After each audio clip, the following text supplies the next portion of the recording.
ખેડામાં ગત સાંજના આશરે 8 વાગ્યાના સુમારે દુકાન ઉપર બેઠેલ યુવક પાસે ખેડા ટાઉન પોલીસમાં ફરજ બજાવતા કોન્સ્ટેબલે દાદાગીરી કરી 1,30,000 તથા સોનાની ચેનની લૂંટ કરી ફરાર થઈ જતા ચકચાર મચી જવા પામી હતી। ખેડા પોલીસે ઘટનાની ગંભીરતાને લઈ કોન્સ્ટેબલને ઝડપી પાડી કોર્ટમાં રજૂ કરતા હાલ કોન્સ્ટેબલ બિલોદરા જેલ પાછળ ધકેલાયો છે।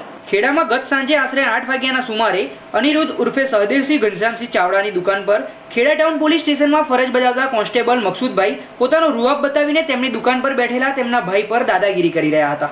સાથે જ ત્યાં બેઠેલ એક ઈસમ મસ્કરી કરતો હતો, જેને લઈને દુકાનદારે તેને લડતા મકસૂદ તથા અન્ય 4 થી 5 માણસોએ ભેગા મળી તેમની પર હુમલો કરીને તેમના પિતાજીના માથામાં તલવારનો ઘા મારી ટોળાએ ખિસ્સામાંથી 1,30,000 રૂપિયા રોકડા, મોબાઈલ ફોન, ગલ્લામાંથી આશરે 5 થી 6,000 નો વકરો તથા સોનાની ચેન લૂંટીને ફરાર થઈ ગયા હતા।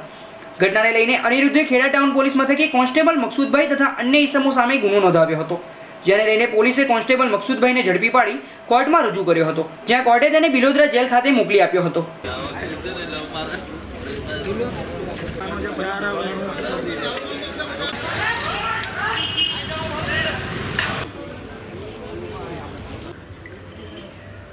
અમારા કાકાના દીકરાનું ખેડા ચોકડી ઉપર રસનું કોલું છે, ત્યાં આગળ એમનો ઘનશ્યામભાઈના નાના ભાઈનો છોકરો ત્યાં કોલા ઉપર હતો। એમાં મકસૂદભાઈ કોઈક બીજાની જોડે કંઈક માગતા હતા, પૈસા માગતા હોય, ગમે તે કંઈક માગણી કરતા હતા અને ગાળાગાળી કરતા હતા। મને પેલા બળદેવભાઈના છોકરાએ એમ કીધું ભાઈ તમે અહીંયા મારા ગલ્લા આગળ ગાળાગાળી ના કરશો, તમે અહીંથી દૂર જાઓ। તો મકસૂદભાઈ એમ કહ્યું તું મને ઓળખાશ, હું પોલીસવાળો છું, ખેડા ટાઉનમાં છું, હમણાં તારી લારી બંધ કરી દેવડાય। એટલે પેલા એમ કહ્યું તમે મને આવું કેમ કહો છો? તો પેલા ગાળાગાળી કરી મારા બેન અમારી પેલા છોકરાને ગાળો બોલ્યા મકસૂદભાઈ। એટલે પછી એણે ઘેર ફોન કર્યો, એટલે બળદેવભાઈ અને આ ઘનશ્યામભાઈનો બાબો આ 2 જણા ઘેરથી આવ્યા હરિયારાથી 1 કિલોમીટર થાય ખેડા હરિયારા, એટલે 5-10 મિનિટમાં આવી ગયા। ત્યાં સુધી મકસૂદભાઈ ત્યાં જ ઊભા હતા। 2 પોલીસવાળા ખેડા ટાઉનની ગાડી આવી, 2 પોલીસવાળા હતા જોડે ડ્રેસવાળા, અને આમ પછી થોડી વાર થઈને ઘનશ્યામભાઈ આવ્યા।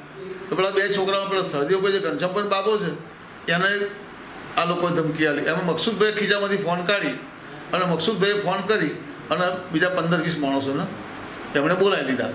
મકસૂદભાઈના ફોનથી આવ્યા। એમાં એક છોટુભાઈ સરપંચ છે માજી રતનપુરના, અને બીજા લોકો છે। એ લોકો આવીને પછી આ ઘનશ્યામભાઈને બાબાને માર્યો, એટલે ઘનશ્યામભાઈ વચ્ચે પડ્યા, એટલે ઘનશ્યામભાઈના માથામાં સીધી પેલા તલવાર મારી અને ઘનશ્યામભાઈ બાબો એમનો લઈને પછી દવાખાને ભાગ્યો। ઘનશ્યામભાઈ બાબાને ભાગ્યું પણ ઓછું ભાગ્યું। 15-20 જણા હતા, બધા શું હથિયાર? એમની પાસે હથિયાર લાકડીઓ હતી અને તલવાર હતી, એમાં ઘનશ્યામભાઈ તલવાર મારી અને એ લોકો એક નંબર વગરની નવી શિફ્ટ હતી અને બીજી 2-3 સાધનો હતા, એ બધા ભરી આવી ગયા હતા। બીજું કંઈ પૈસા ગયા હોય તો?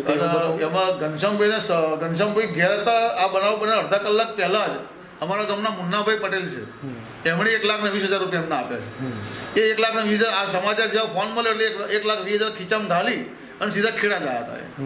એટલે એમને 1,20,000 પણ ગુમ થયા છે, એ લૂંટી ગયો છે। બીજું શું લઈ ગયા? અને એક એમના બાબાને સોનાની ચેન લઈ ગયા છે। ફરિયાદ થઈ આ બાબતે? આ બાબતે ફરિયાદ આપી, ડેપ્યુટી સાહેબ પણ આવ્યા, ડેપ્યુટી સાહેબે પણ પૂછપરછ કરી, LCBના PI પણ આવ્યા, એમની સાથે પણ પૂછપરછ થઈ, ચર્ચા થઈ, અને DSP સાહેબ પણ આવ્યા। DSP સાહેબે અમને સંતોષકારક જવાબ પણ આપ્યો। અમને એમ કહ્યું કે હું એ પોલીસવાળાને સસ્પેન્ડ કરીશ અને હું અત્યારે મારી સાથે લઈ જાઉં છું અને હું એની તપાસ પણ હું PIને સોંપું છું, PSIને સોંપતો નથી, એવો અમને DSP સાહેબે વિશ્વાસ આપ્યો છે અને અમને DSP સાહેબ પર ભરોસો છે કે અમને સાચો ન્યાય અપાવશે। બનાવમાં વડીલ એવું હતું કે ખેડા હાઈવે પર આપણી રસની લારી છે, ત્યાં આપણો ભત્રીજો રસનું કરે છે। હવે એ ભાઈનો ફોન આવ્યો ભત્રીજાનો કે ભાઈ મુસ્તફા કે પોલીસવાળા છે આ રીતનું ફાવે એમનું વર્તન કરે છે શું? પછી હું આવ્યો, પછી મેં એમ કીધું કે ભાઈ આ રીતનું ના થાય, તમે કોન્સ્ટેબલ છો, તમારે આ રીતનું વર્તન ના થાય। મારી જોડે બી ખોટી રીતનું વર્તન કર્યું અને ફરી પાછળ એટલામાં વાત કરે ત્યાંથી અમને એણે પાછો ફોન કરી અને 15-20 જણને બોલાવી લીધા એણે અને આઈને સીધો મારા પર હુમલો કર્યો। મકસૂદભાઈ કોણ છે? પોલીસ કોન્સ્ટેબલ છે। કઈ જગ્યાએ ફરજ બજાવે? ખેડામાં। એ ખેડાના જ છે? ના, રતનપુરના છે। એને ફરજ ખેડા બજાવે? ખેડા બજાવે છે।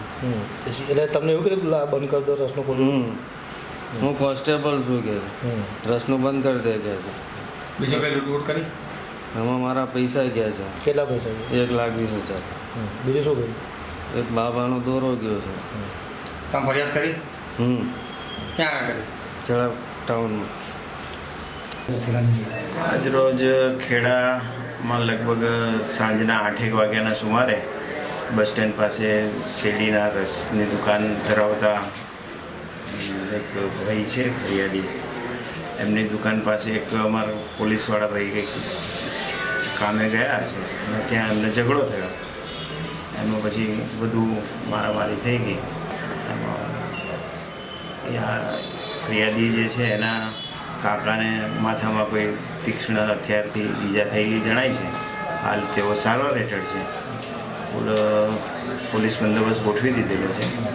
ફરિયાદ દાખલની તજવીજ ચાલુ છે. ઈજા થઈ છે? કેવી ટાઈપની ઈજા થઈ છે? શું મારવામાં આવ્યું? અત્યારે તો એ દવાખાનામાં છે કે કોઈ હથિયારથી ઈજા થઈ હોય એવું જણાય છે પ્રાથમિક તબક્કે. એ પછી તપાસમાં ખબર પડશે. કેટલા લોકો હતા હુમલો કરવામાં, એવું કંઈ જાણવા મળ્યું? હમણાં ફરિયાદમાં લખાયા છે એમને 20 જેટલા માણસો. તપાસમાં અમે સીસીટીવી ફૂટેજને બધું કવર કરી અને પછી તપાસ કરશું. હુમલો થવાનું કારણ શું છે? બસ શેરડીના રસ ઉપર કંઈક માથાકૂટ થઈ ગઈ. પેલા ભાઈએ એવું કીધું કે અહીંયા ના ઊભા રહેતા અને પેલા એવું કીધું કે હું પોલીસવાળો છું. આમ કરીને એ બાબતે કંઈ ઝઘડો થયો. પોલીસ કર્મીથી એક કઈ જગ્યાએ ફરજ બજાવે? અહીં ખેડા ટાઉનમાં સર કેટલા પોલીસ એટલે કેટલા પોલીસ કર્મી હતા? એક જ